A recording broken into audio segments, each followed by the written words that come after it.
पिछले कुछ दिनों से हम जियो फाइनेंशियल सर्विसेज के बारे में न्यूज़ पढ़ रहे हैं। Jio BlackRock launched three debt-oriented NFOs, a money market overnight and liquid funds. They raised nearly 18,000 crore rupees. Now that number puts it among India's top 15 asset managers by debt AUM within 45 days of launch. फिर जैसे ही हम जियो finance की news पढ़ते हैं कि इनको brokerage licence मिल गया, तो जो स्टॉक है वो 3-4% ऊपर चले जाता है। 3% से ज़्यादा की तेज़ी के साथ कर रहा है कारोबार। लेकिन आज एक खबर भी है। खबर क्या है, तो जियो ब्लैक रॉक को सेबी से स्टॉक ब्रोकिंग कारोबार शुरू करने की मंजूरी मिल गई है। और जैसे इसने टेलीकॉम इंडस्ट्री में तहलका मचाया था, जहाँ पे फ्री में सबको इंटरनेट एक्सेस मिल रहा था, वैसे ही कुछ ये फिनटेक इंडस्ट्री में भी करेगा थ्रू जियो फाइनेंशियल सर्विसेज।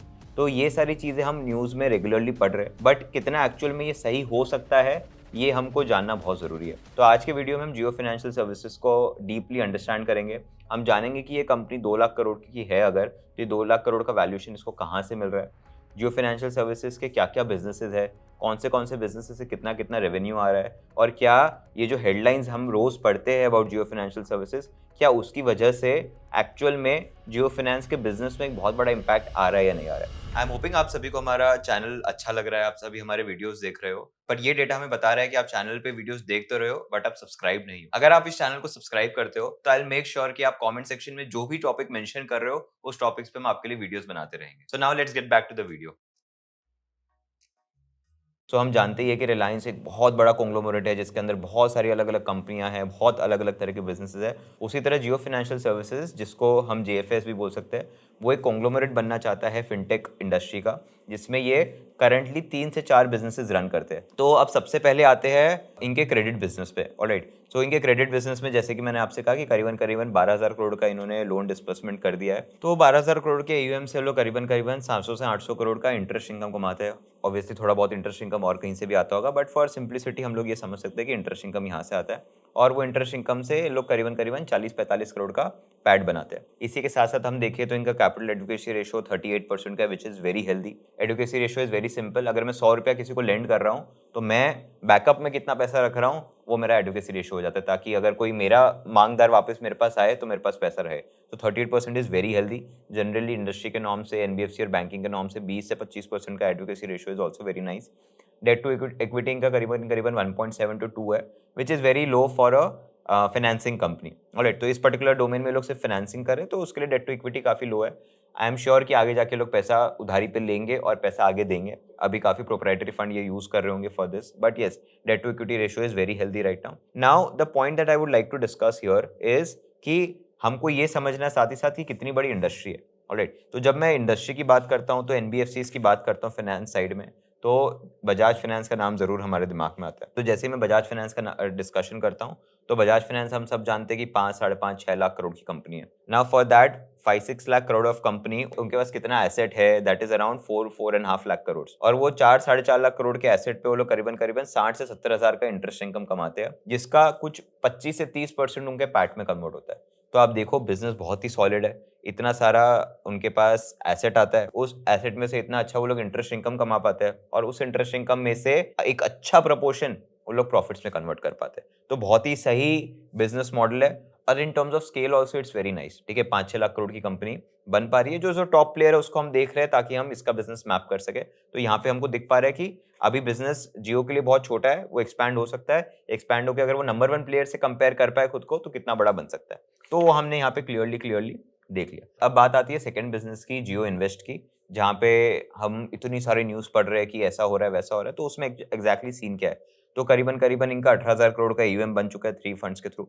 उसमें पार्टिसिपेशन भी अगर मैं बोलूँ तो 90 इंस्टीट्यूट्स का है, और जो रिटेल साइड से जो पार्टिसिपेशन आया है वो अराउंड 60,000 इन्वेस्टर्स का है। अगर हम मैं टोटल यूनिक पैन कार्ड्स की बात करूँ जो म्यूचुअल फंड में इन्वेस्ट करते हैं, वो करीबन करीबन 5 करोड़ है। तो उन 5 करोड़ लोगों में से 60,000 लोगों ने इन्वेस्ट किया है, which is not that very big a number. तो मेरे अकॉर्डिंग जो इंस्टीट्यूट्स का पैसा है वो ज्यादा मेन है इस केस में, और वहां से ये एयूएम बना है।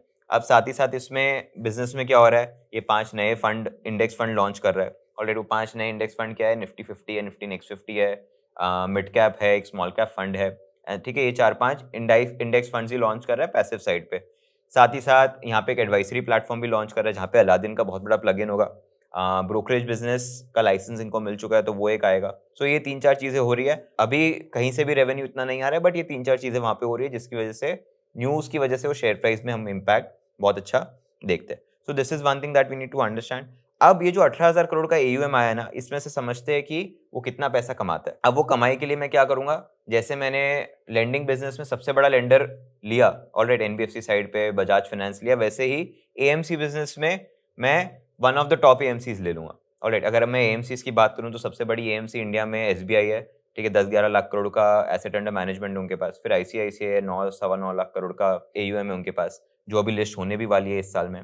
Then we have HDFC, alright, which is at around 8 lakh crore. So ICICI और HDFC काफी पास में in terms of asset under management. तो लेकिन HDFC AMC लिस्टेड है, ऑलराइट, तो हम उसका एक कंपैरिजन ले सकते हैं। तो HDFC की मैं बात करूं तो करीबन उनके पास 8 लाख करोड़ का AUM है, उसमें से वो 3,700 करोड़ की अपनी सेल्स दिखा पाते हैं। कैसे होता है ये? तो बेसिकली जो 8 लाख करोड़ का AUM है उसका कुछ proportion which is around 0.5% only in this case, alright, वो उनका क्या बनता है, उनका सेल्स बन पाता है। तो आप जो एक्सपेंस रेशियो देखते हो, मान लेते हैं उनका एवरेज एक्सपेंस रेशियो 0.75 0.8 है, ऑलराइट, उसमें से 0.3 वो डिस्ट्रीब्यूटर को दे देते हैं या कहीं और दे देते हैं। इनके पास सेल्स में 0.5% बचता है विच इज अराउंड 3,700 करोड़। अब the good part is 3,700 crore के सेल्स में भी ये करीबन 2500 से 2600 करोड़ का प्रॉफिट बना पाते हैं, which is a net profit margin of 70%, 70, which is humongous. So AMC का बिजनेस कैसा है कि आपको सेल्स इतनी ज्यादा नहीं होगी, बट आपका जो सेल्स का एक प्रोपोर्शन जो प्रॉफिट में कन्वर्ट हो रहा है वो बहुत बड़ा होगा। जनरली आप मैन्युफैक्चरिंग कंपनी सब देखते हो तो 10-20% प्रॉफिट में कन्वर्ट हो पाता है, but in this case almost जितनी सेल्स हो रही है उसका 60-70% मेरा प्रॉफिट में कन्वर्ट हो जाता है। Now what I would like to do is draw parallels between lending business and AMC business. अब जियो क्या टारगेट करेगा? क्या जियो टारगेट करेगा कि वो इंडिया का सबसे बड़ा AMC बने, या जियो टारगेट करेगा कि वो इंडिया का सबसे बड़ा NBFC लेंडर बने? अगर मैं बात करूं लेंडर की, तो लेंडर जिससे मैंने कंपेयर किया उसका मार्केट कैप 5.5-6 लाख करोड़ है। अगर मैं बात करूं AMC की, जिसको मैंने कंपेयर किया, उसका मार्केट कैप करीबन 1 से 1.25 लाख करोड़ है। तो और सबसे बड़ा AMC बनने के लिए भी वही 8-10 साल लगते हैं, सबसे बड़ा लेंडर बनने के लिए भी वही 10-15 साल लगते हैं, if you work diligently on that. तो क्या चूज करेगा?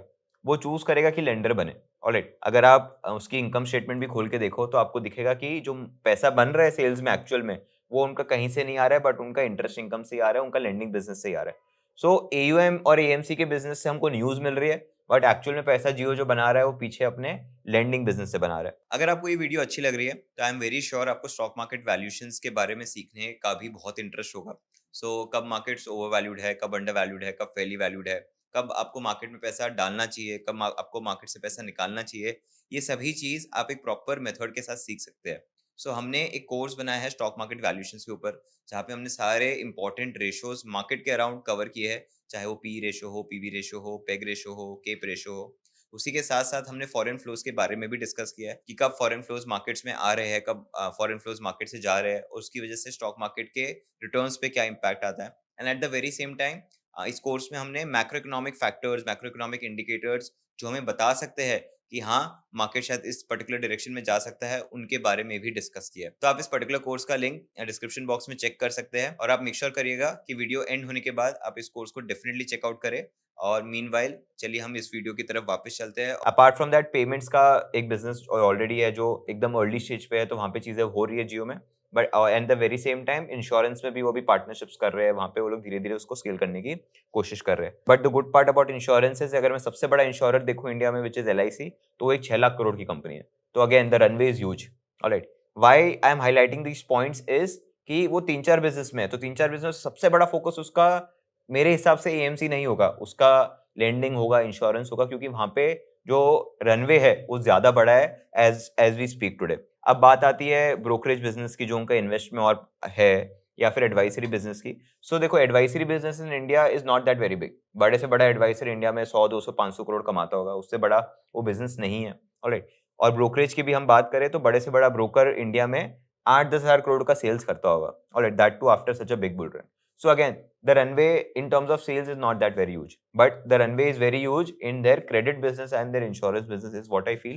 And ये बात ऐसा नहीं है कि मैं 2 दिन पढ़ाई किया तो मेरे को पता है, जियो वालों को ये चीज पता है, and they are heavily, investing their time, their efforts and money into developing those two businesses as well. अगर हम numbers में भी बात करें in terms of their investing business, तो 18,000 करोड़ का उनका टोटल AUM बना है, और जो 3 फंड लॉन्च हुए उनका एवरेज एक्सपेंस रेशियो भी अगर मैं निकालूं तो 0.07, 0.1, 0.15 ऐसा है, तो एवरेज भी 0.08% के आसपास आता है। Now you do the math कि 18,000 करोड़ को आप 0.08% से मल्टीप्लाई करोगे तो कितना मेरा सेल्स बनेगा साल भर में, और it will be very less. So that is one important catch here that we need to understand कि भाई एएमसी का बिजनेस बनाने के लिए 15-20 लाख करोड़ का एयूएम होना बहुत जरूरी है।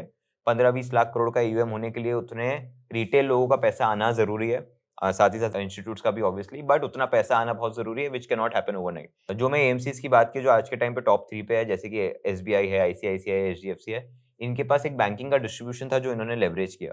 वैसे ही जियो के पास भी नो डाउट बहुत बड़ा डिस्ट्रीब्यूशन है उनके टेलीकॉम का या फिर बाकी चीजों का, they can leverage on that, but it takes time. Even the largest banks in India took time to build their AUM, so it cannot be the case कि इनका overnight बन जाएगा। Alright, so this is one thing that we need to understand. Apart from that, what I would like to highlight is something very important कि इनका 2 लाख करोड़ का जो total market cap है जियो का, उसमें से करीबन 1,30,000 करोड़ का जो मार्केट कैप है वो आता है जियो के investments in Reliance and mutual funds के थ्रू। तो जियो जब कंपनी बनी तो उसके पास कुछ प्रपोर्शन ऑफ शेयर्स रिलायंस के थे। ऑलरेडी रिलायंस आज के टाइम पे एक 20 लाख करोड़ की कंपनी है, तो उसका कुछ प्रपोर्शन ऑफ शेयर्स थे, and at the very same time वो कुछ म्यूचुअल फंड्स में भी अपने इन्वेस्टमेंट्स रखते हैं। सो 1,30,000 करोड़ का जो वैल्यूएशन है या फिर जो वैल्यू है वो वहां से आता है, क्योंकि जियो ने उन पर्टिकुलर चीजों में इन्वेस्ट किया हुआ है और वो पर्टिकुलर चीजों की वैल्यू 1,30,000 है, तो यहाँ पे वो सीधा सीधा पास ऑन हो गया, बच गया 70,000 करोड़। अब ये जो 70,000 करोड़ का वैल्यूएशन है ये बनता है हमारे 4 बिजनेसेस से जो हमने डिस्कस किए।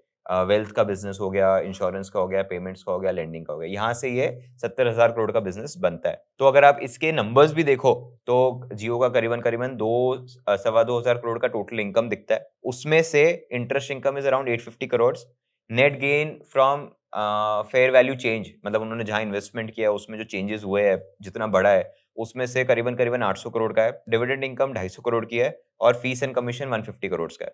तो डिविडेंड इनकम तो बेसिकली जो इन्वेस्टमेंट किया है वहां से आ रहा है, तो इतना कुछ इंपॉर्टेंस नहीं होल्ड करता है। जो इंपॉर्टेंस होल्ड करता है वो इनका इंटरेस्ट इनकम है और फीस एंड कमीशन है, alright, which is 850 and 150 crore respectively. तो करीबन 1,000 करोड़ की ही ऑपरेशनल सेल्स है, is what I am able to articulate. और ये 1,000 करोड़ की ऑपरेशनल सेल्स के लिए आज के टाइम पे 70,000 करोड़ का वैल्यूएशन है। नो डाउट 1,000 करोड़ की ऑपरेशनल सेल्स से कंपनी आराम से 50-55% नेट प्रॉफिट में कन्वर्ट कर पा रही है, विच इज अराउंड 520 करोड़। तो ये 520 करोड़ के सामने वैल्यूएशन अभी 70,000 करोड़ की है। सो जो ये 70,000 करोड़ की वैल्यूएशन हमको दिख रही है, it is not about what Jio has done so far, but it is about what Jio will do in the future. So this is something that again we need to understand कि अगर पी मल्टीपल सीधा सीधा in business का ऐसे ही निकालूं तो 100-125 से नीचे कहीं नहीं आता। ऑलराइट, वहीं हम बजाज का देखें या फिर वहीं हम कोई एएमसी का देखें तो इतना हायर वैल्यूएशन नहीं दिखता है। बजाज का हम देखें तो 30-35 का मल्टीपल दिखता है हमको। सो ये चीज समझना ही बहुत जरूरी है कि जो वैल्यूएशन अभी मिल रहा है जियो को वो प्योरली उसके फ्यूचर ग्रोथ के लिए मिल रहा है, और फ्यूचर ग्रोथ हर जगह कन्वर्ट हो जाएगी नहीं हो जाएगी इज समवेयर अ क्वेश्चन, और कितने टाइम में होगी is a bigger question. So this is something that we all need to understand with a lot of caution. और अगर आप जियो में पैसा डाल रहे हो तो आपको ये चीजें समझना बहुत जरूरी है कि एक बड़ा सा कॉन्ग्लोमरेट है, उसके अंदर 4 बिजनेसेस है, ये बिजनेस से इतना रेवेन्यू आ रहा है, ये बिजनेस से इतना प्रॉफिट आ रहा है, और जो 2 लाख करोड़ का वैल्यूएशन है जियो फाइनेंस का मार्केट कैप है वो कहाँ से ब्रेक हो रहा है। सो आई एम होपिंग आपको ये पूरा बिजनेस समझ में आया मेरे साथ, और आप समझ पाए कि कैसे एग्जैक्टली आपको जियो को इवैल्यूएट करना है और कैसे आपको इसमें इन्वेस्ट करना है। So to end this I would simply say कि न्यूज के लिए फॉलो मत करिए और उसके बेसिस पे आप अपने ट्रेड्स मत लीजिए या फिर इन्वेस्टमेंट्स मत करिए। You rather analyse the company a lot more deeper, use AI tools, read it yourself and understand कि भाई पीछे क्या है, और that is when you will be truly able to invest in any company with full conviction. Thank you.